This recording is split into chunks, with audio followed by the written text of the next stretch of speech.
Welcome to the face to face program. ఈరోజు మన స్టూడియోలో జన వికాస కేంద్రం అధ్యక్షులు శ్రీనివాసరావు గారు, అలాగే ప్రముఖ ధార్మిక సంస్థ రామ అధ్యక్షులు జిఎస్ఆర్ గారు మనతో ఉన్నారు స్టూడియోలో. నమస్తే సార్. నమస్తే అండి.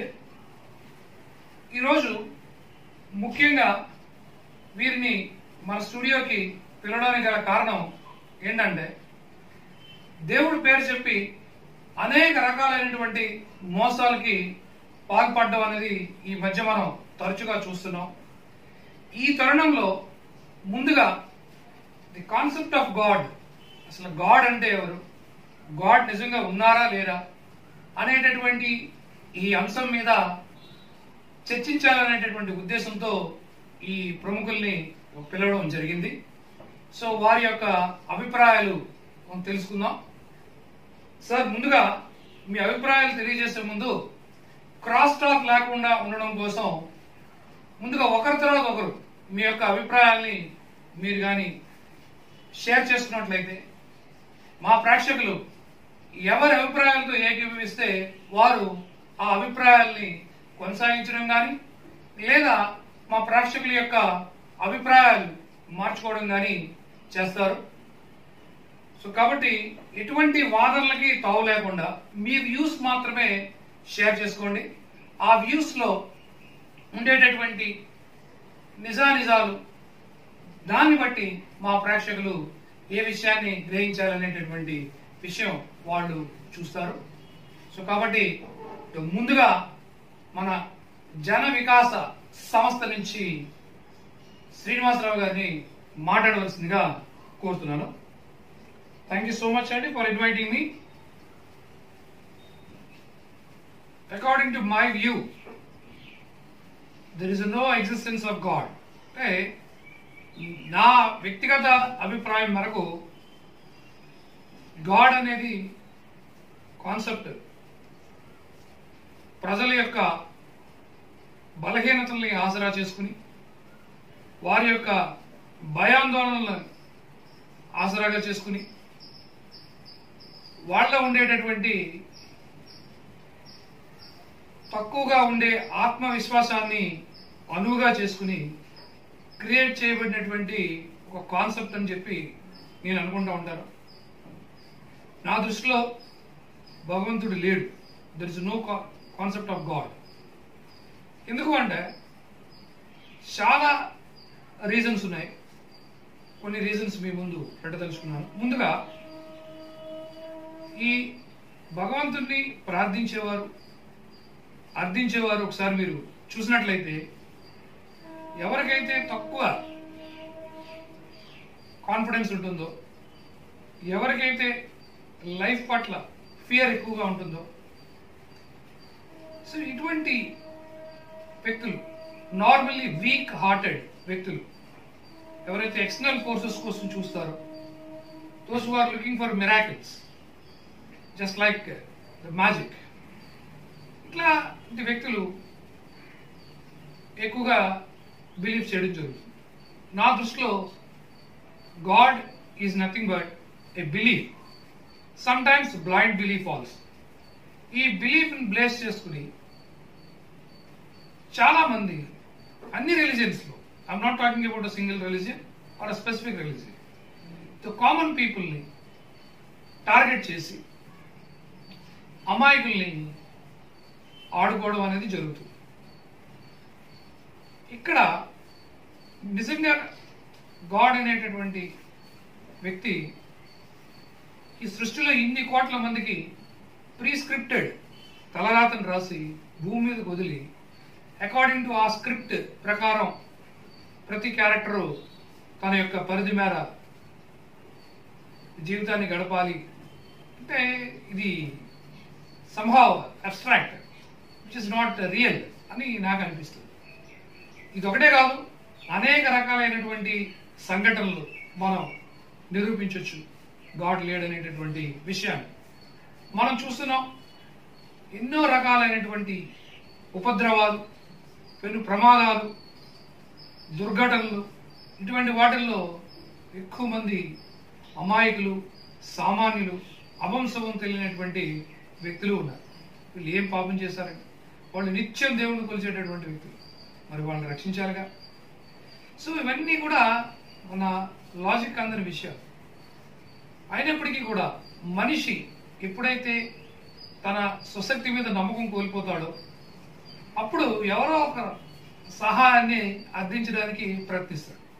ఆ భావనలోంచి పుట్టుకొచ్చిందే ఈ గాడ్ అని నేను విశ్వసిస్తాను. సైంటిఫిక్గా ఇప్పటి వరకు ఎక్కడా కూడా ఎగ్జిస్టెన్స్ ఆఫ్ గాడ్ అనేది ప్రూవ్ అవుతుంది. Science is only the fact, science is only the truth. Science will give you the cause and effect relation. మనం as a human being we should live like a rational personality. సి blind బిలీఫ్స్కి వెళ్ళిపోయి self కాన్ఫిడెన్స్ని పోగొట్టుకుని ఈ life lead చేయడం అనేది అర్ధరహితం అనేటటువంటిది నా భావన. నిజంగా గాడే ఉంటారు.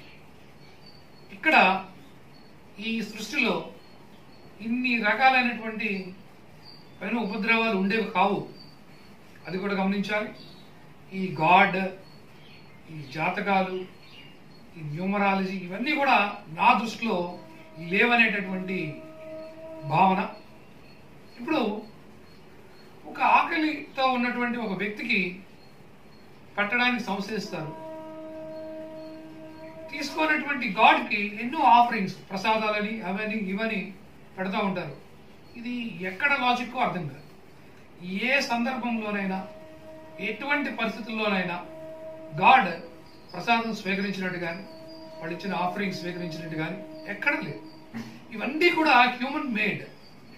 So human creation, where there is a human creation, automatically అక్కడ మనకి ఒక స్వార్థం కనబడుతుంది.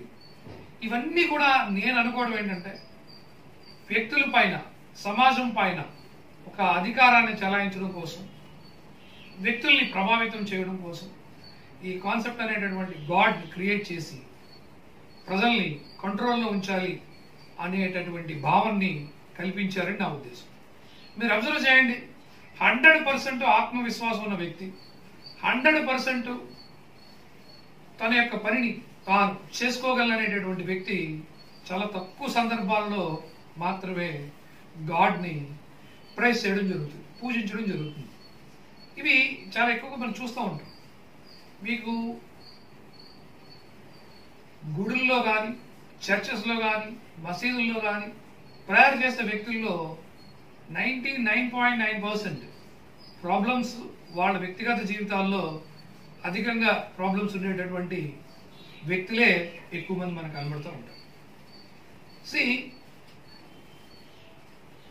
చాలా సందర్భాల్లో ఈ ప్రేయర్ కూడా చాలా ఆశ్చర్యంగా ఉంటుంది.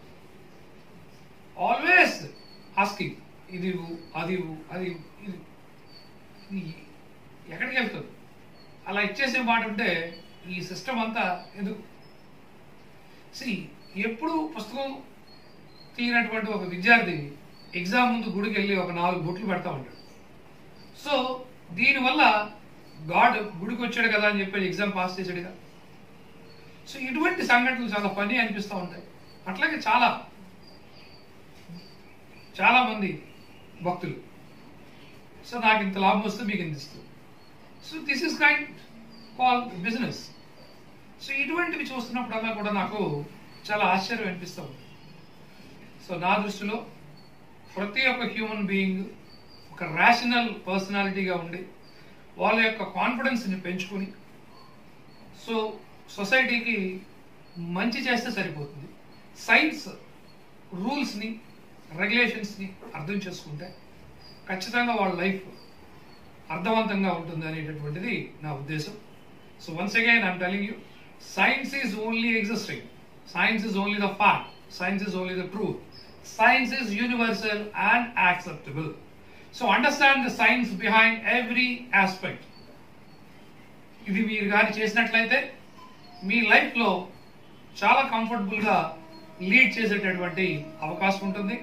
అన్నెసరీ మూఢనమ్మకాల జోలికి పోకుండా మీ యొక్క మనసుని మీ అదుపులో ఉంచుకుంటే లైఫ్ చాలా అద్భుతంగా ఉంటుంది అనేది నా యొక్క అభిప్రాయం. Thank you so much for inviting me and taking my opinions on this issue. Thank you so much అండి మీ అభిప్రాయాల్ని వెలిపించినందుకు. ఇప్పుడు ప్రముఖ ధార్మిక సంస్థ రామ అధ్యక్షులు జిఎస్ఆర్ గారిని వారి యొక్క అభిప్రాయాన్ని తెలియజేయవలసిందిగా కోరుతున్నాను. Sir please. Thank you so much అండి ఫర్ ఇన్వైటింగ్ మీ.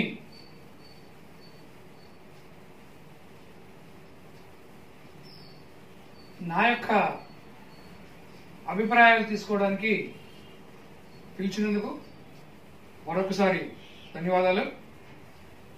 నా దృష్టిలో భగవంతుడు అనేటటువంటి వ్యక్తి లేకపోతే జీవితం అనేటటువంటిది లేదు. ముందుగా గాడ్ అనేటటువంటి కాన్సెప్ట్ని అర్థం చేసుకుంటే జిఓడి గాడ్. జి అంటే జనరేటర్, ఓ అంటే ఆపరేటర్, డి అంటే డీకంపోజర్. అదే సృష్టి, స్థితి, లయ కారకులు అని చెప్తారు. ఈ మూడు పనులు నిర్వర్తించేటటువంటి ఒక మహోన్నతమైన వ్యక్తినే దైవంగా మనం భావించడం జరుగుతుంది. ఇక్కడ ఈ భావాన్ని అర్థం చేసుకోలేనటువంటి వ్యక్తులు చాలా మంది దేవుడు లేననేటటువంటి ఒక వింత వాదాన్ని తీసుకురావడం జరుగుతుంది. ఇక్కడ ఒక చిన్న విషయం గమనించాలి.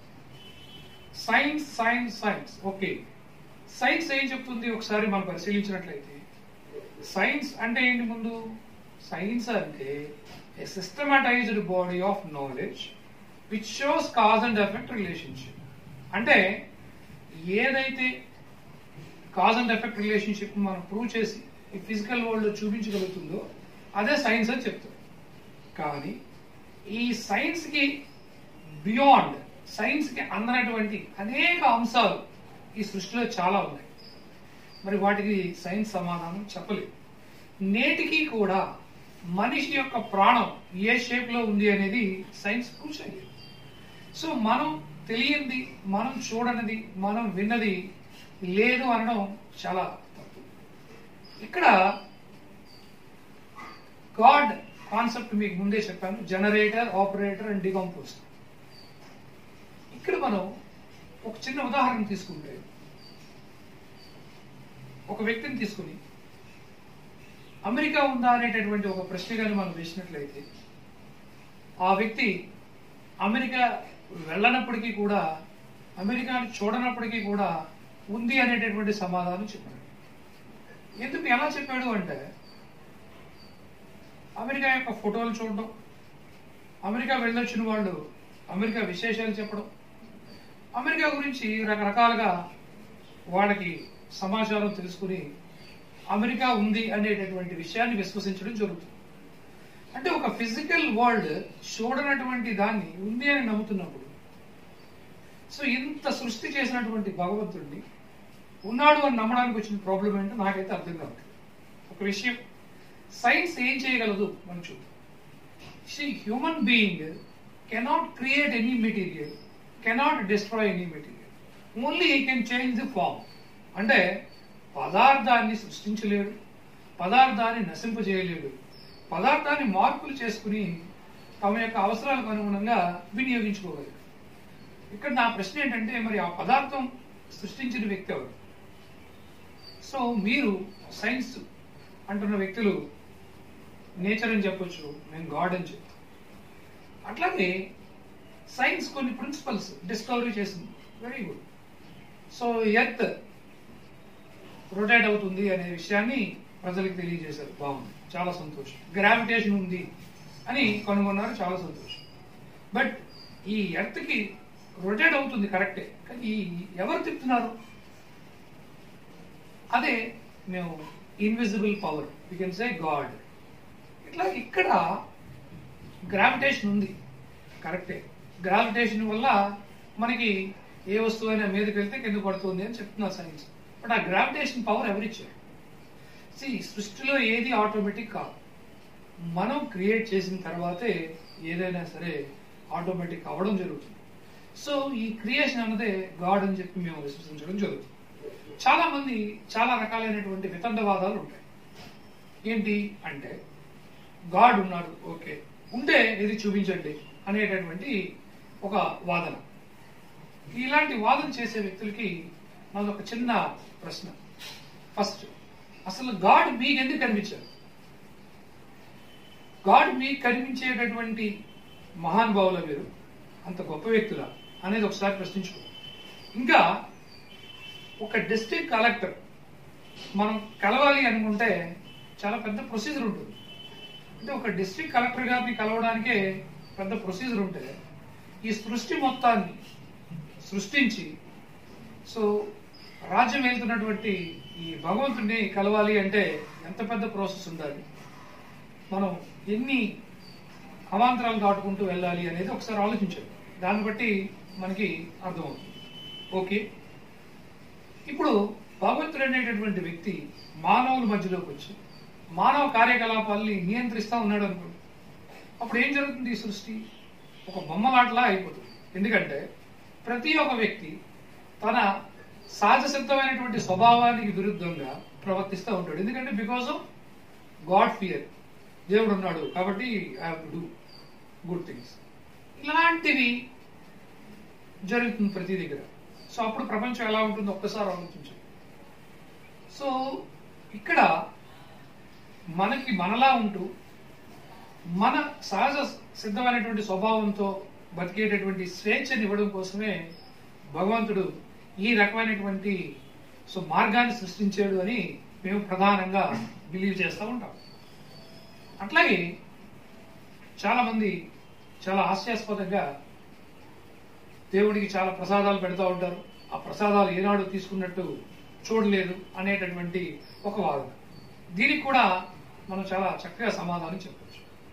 సైన్స్ లో కూడా అంగీకరించినటువంటి విషయం ఏంటంటే ప్రతి ఒక్క పదార్థానికి రెండు స్థితులు ఉంటాయి.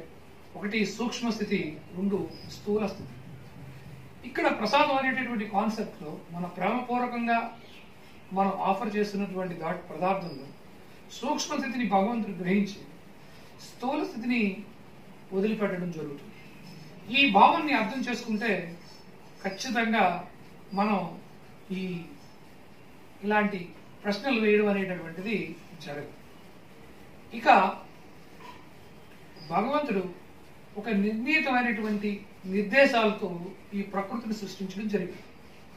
మానవుడు తన యొక్క స్వార్థ ప్రయోజనాల కోసం ప్రకృతికి విరుద్ధంగా ప్రవర్తించినప్పుడు అనేక రకాలైనటువంటి ఈ దుర్ఘటనలు, అసాధారణమైనటువంటి ఈ నష్టాలు, ప్రమాదాలు జరుగుతూ ఉంటాయి. సో ఇక్కడ తప్పు ఎవరిది? భగవంతుడిదా? ఈ వ్యక్తులదా? ఆలోచిస్తే మీకు ఎక్కడా కూడా భగవంతుడి తాలూకా తప్పు మీకు కనబడదు. భగవంతుడు ఒక వ్యక్తి ఆనందంగా జీవించడానికి అన్ని రకాలైనటువంటి సదుపాయాలు, సౌకర్యాలు ఈ సృష్టిలో ఇవ్వబడ్డాయి. మనిషికి మేధస్సు కూడా ఇవ్వబడింది. ఆ మేధస్సు సమాజానికి ఉపయోగపడేటటువంటి విధంగా ఉంది. బట్ ఏం జరుగుతుంది? తన స్వార్థ ప్రయోజనాల కోసం ప్రకృతిలో విరుద్ధంగా అనేక రకాలైనటువంటి కార్యకలాపాలు చేయడం, మానవాళి వినాశనానికి దారి తీయడం జరుగుతుంది. ఎవరైతే భగవంతుని తత్వాన్ని తెలుసుకుంటారో ఖచ్చితంగా వాళ్ళు ఈ సృష్టిలో చాలా హ్యాపీగా ఉంటారనడంలో ఎటువంటి సందేహం లేదు. సో ఏ రిలీజియన్ అయినా చెప్పేది ఒకటే, so do good and be good. మంచి చెయ్యి, మంచిగా ఉండు. So be happy, make others happy. నువ్వు ఆనందంగా ఉండు, నీ చుట్టుపక్కల ఉన్న వాళ్ళని ఆనందంగా ఉంచు. ఈ లివింగ్ ప్రిన్సిపల్ని మనం పాటించినట్లయితే సో మనం చాలా ఆనందంగా జీవితాన్ని గడిపేటటువంటి అవకాశం ఉంటుంది. ఒకటి, గాడ్ లేదు అనేటటువంటి వ్యక్తులకి నేను చెప్పేటటువంటిది ఒకటే సమాధానం. మనం చూసేవి, మనం విన్నవి, మనం కన్నవే కరెక్ట్ అనుకోవడం ఎంత మాత్రం కరెక్ట్ కాదు. ఎందుకంటే మన ఫోర్ ఫాదర్స్ మనం చూడలేదు, కానీ ఉన్నారు. వాళ్ళు ఉండబట్టి మనం ఉన్నాం. The simple principal we can apply to God also. Science okay, science ఏం చెప్పింది? చాలా సందర్భాల్లో సైన్స్ చెప్పిన సూత్రాలే ఇంకా మొదటిసారి చెప్పింది రెండోసారి కరెక్ట్ చేయడం, రెండోసారి చెప్పింది మూడోసారి కరెక్ట్ చేయడం జరిగింది. సపోజ్ మనం ఈ విశ్వాన్ని తీసుకుందాం. ముందు సైన్స్ ఏం చెప్పింది? బల్లపరుపుగా ఉంది, తర్వాత ఏం చెప్పింది? గోళాకారంలో ఉంది. సో ఇట్లా సైన్స్ యొక్క ఫండమెంటల్ ఫిలాసఫీస్ మార్చుకుంటూ రావడం జరిగింది. సో ఇక్కడ నిరంతర అన్వేషణలో అనేక విషయాలు మనకి తెలుస్తూ ఉంటాయి. ముఖ్యంగా ఎవరికైతే ఆధ్యాత్మిక చింతన సంపూర్ణ స్థాయిలో కలిగి ఉంటారో వారి జీవితంలో అత్యంత ఆనందకరమైనటువంటి జీవితాన్ని గడుపుతారనేటువంటి విషయంలో ఎటువంటి సందేహం లేదు. సో ఈ విషయాన్ని అందరూ గ్రహించి అందరూ కూడా హ్యాపీగా ఉండాలని ఆశిస్తున్నాను. నన్ను స్టూడియోకి ఇన్వైట్ చేసి నా యొక్క అభిప్రాయాలు స్వీకరించినందుకు ధన్యవాదాలు తెలియజేస్తాను. థ్యాంక్ యూ సో మచ్ అండి. పిలవగానే మన స్టూడియోకి వచ్చి వారి యొక్క అమూల్యమైనటువంటి అభిప్రాయాలు మన ప్రేక్షకులతో షేర్ చేసుకున్నందుకు నమస్తే సార్. వన్స్ అగైన్ మరి యొక్క ప్రోగ్రామ్తో మీ ముందుకు వస్తుంది ఫేస్ టు ఫేస్ ప్రోగ్రామ్. అప్పటి వరకు బాబా సైనింగ్ ఆఫ్.